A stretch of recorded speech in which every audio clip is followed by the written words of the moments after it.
পাপগুলোর list করে 2 রাকাত নামাজ পড়বেন, সুন্দর করে ওযু করে চোখের পানি ছেড়ে দিয়ে আল্লাহকে বলবেন, আল্লাহ এই 30 বছর আমি যত পাপ করেছি, যত পাপ আল্লাহ করেছি, জেনে করেছি না জেনে করেছি, বুঝে করেছি না বুঝে করেছি, প্রকাশ্যে করেছি গোপনে করেছি, যত পাপ আল্লাহ হয়েছে আমার দ্বারা, আল্লাহ তুমি সমস্ত পাপকে মাফ করে দাও। আল্লাহুম্মা গফিরলি মা কদ্দামতু ওয়া মা আখখারতু ওয়া মা আসরারতু ওয়া মা আ'লানতু ওয়া মা আনতা আ'লামু বিহি মিন্নি আনতাল মুকদ্দিম ওয়া আনতাল মুআখির ওয়া আনতা আলা কুল্লি শাইইন কাদির। এটা একটা দোয়া।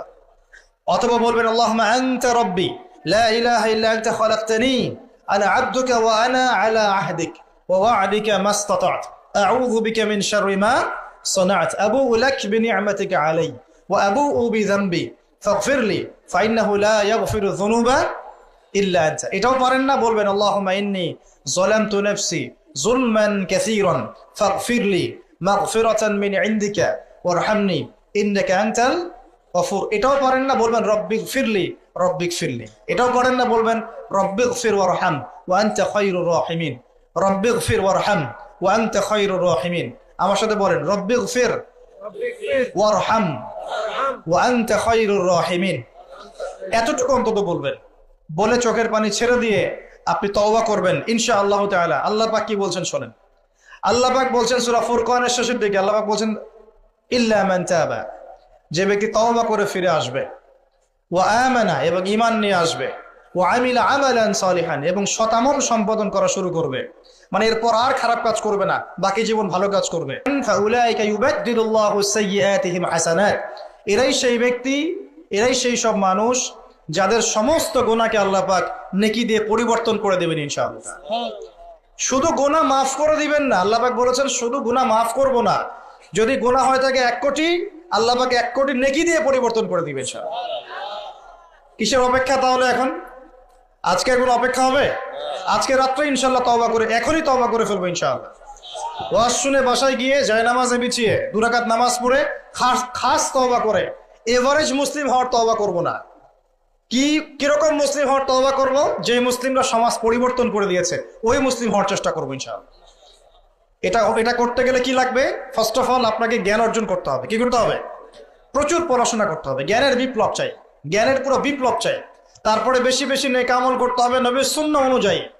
এরপর হালাল খাইতে হবে। তারপরে আদর্শ পরিবার করতে হবে, নিজের পরিবারে পর্দা সালাত কায়েম করতে হবে। তারপরে সমাজে সৎ কাজে আদেশ করবেন, অসৎ কাজে নিষেধ করবেন। এই যে মানব কল্যাণমূলক কাজ করবেন, সবার সাথে ঐক্যবদ্ধ থাকবেন, বিভক্ত হবেন না, সবার কল্যাণ চাবেন, কারো অকল্যাণ চাবেন না, কারোর সাথে হিংসা বিদ্বেষ গীবত্ব আমাদের মধ্যে যাবেন না, সমালোচনা সংস্কৃতির মধ্যে যাবেন না।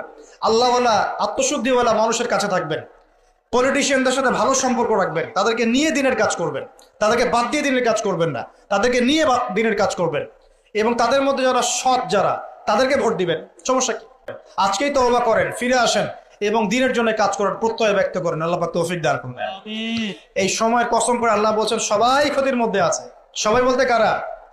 সবাই বলতে সেই সব মানুষ বাদ দিয়ে যারা 4টা গুণ অর্জন করবে। কয়টা গুণ ভাই? মাত্র 4টা গুণ। কয়টা গুণ? এই 4টা গুণ একসাথে অর্জন করতে পারবো ইনশাআল্লাহ? ওয়াদা করছি পারবো ইনশাআল্লাহ, চেষ্টা করবো তো ইনশাআল্লাহ। শুনে নেন, সংক্ষিপ্ত করে বলছি। 1, আমাদের সবাইকে মুমিন হতে হবে। ইল্লাল্লাযীনা আমানু, যারা ঈমানদার। ঈমানদার কারা? উত্তর হাদিসে জিবরিলের মধ্যে আছে। নবী সাল্লাল্লাহু আলাইহি ওয়াসাল্লামকে জিবরাইল আলাইহিস সালাম জিজ্ঞাসা করছেন, আখবিরনি আনিল ঈমান, হে নবী আমাকে ঈমান সম্পর্কে বলুন। এই জায়গায় একটু ভালো করে বোঝেন, এখানে বর্তমান যে শিক্ষা ব্যবস্থা নিয়ে যে কথাটা উঠেছে, এর একটা গোড়ার সমস্যা চলে আসবে। একটু ভালো করে বোঝেন এই জায়গাটা। জিবরাইল আলাইহিস সালাম বলছেন, হে মুহাম্মদ সাল্লাল্লাহু আলাইহি ওয়াসাল্লাম, ঈমান কাকে বলে? আন তুমিনা বিল্লাহ, তুমি আল্লাহতে বিশ্বাস করবে। 1, ওয়া মালাইকাতিহি, ফেরেশতাগণে বিশ্বাস করবে। 2, 3, ওয়া কুতুবিহি, আসমানি কিতাব সমূহে বিশ্বাস করবে। 4, ওয়া রুসুলিহি, রাসূলগণে বিশ্বাস করবে। 5, ওয়াল ইয়াউমিল আখির, পরকালে বিশ্বাস করবে। 6, ওয়াল কদরি খাইরি ওয়া শাররি, তাকদীরের ভালো মন্দে বিশ্বাস করবে। একটু মনোযোগ দিয়ে দেখেন, ঈমানের 6টা পিলার কি ছোঁয়া যায়? এগুলো কি কঠিন? এগুলো কি তরল? এগুলো কি বায়বীয়? এগুলোকে কি জ্ঞানের সংজ্ঞায় ফেলা যায়? ঈমানের 6 পিলারকে চোখে দেখা যায়, স্পর্শ করা যায়? ঈমানের 6 পিলার, এই 6টা পিলার, এই 6টা পিলারকে কি ল্যাবরেটরিতে ল্যাবে বসে প্রমাণ করা যাবে? এই 6টা পিলারকে কি যুক্তি, বিজ্ঞান, দর্শনের মানদণ্ডে বিচার করা যাবে? যাবে না। আল্লাহ পাক বলছেন আলিফ লাম মিম যালিকাল কিতাব লা রাইবা ফি হুদাল লিল মুত্তাকিন। মুত্তাকি কারা? আল্লাযীনা ইউমিনুনা বিল গায়বি, যারা এই গায়েবে বিশ্বাস করে। ঈমানের 6 পিলার সবই গায়েব। এই গায়েবে অদৃশ্য বিশ্বাস না করতে পারলে আপনি মুমিন হতে পারবেন না।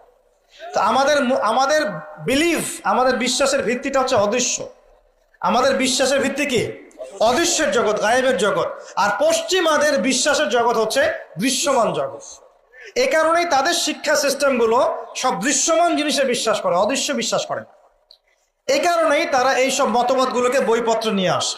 এই ডারউইনের মতবাদ বলেন, এই যে আপনার এটা কি অ্যাস্ট্রোনমিক্যাল দিয়েগুলো বলেন, নাসার গবেষণাগুলোকে বলেন, মঙ্গলের এটা খুঁজতেছে, চাঁদে ওইটা খুঁজতেছে।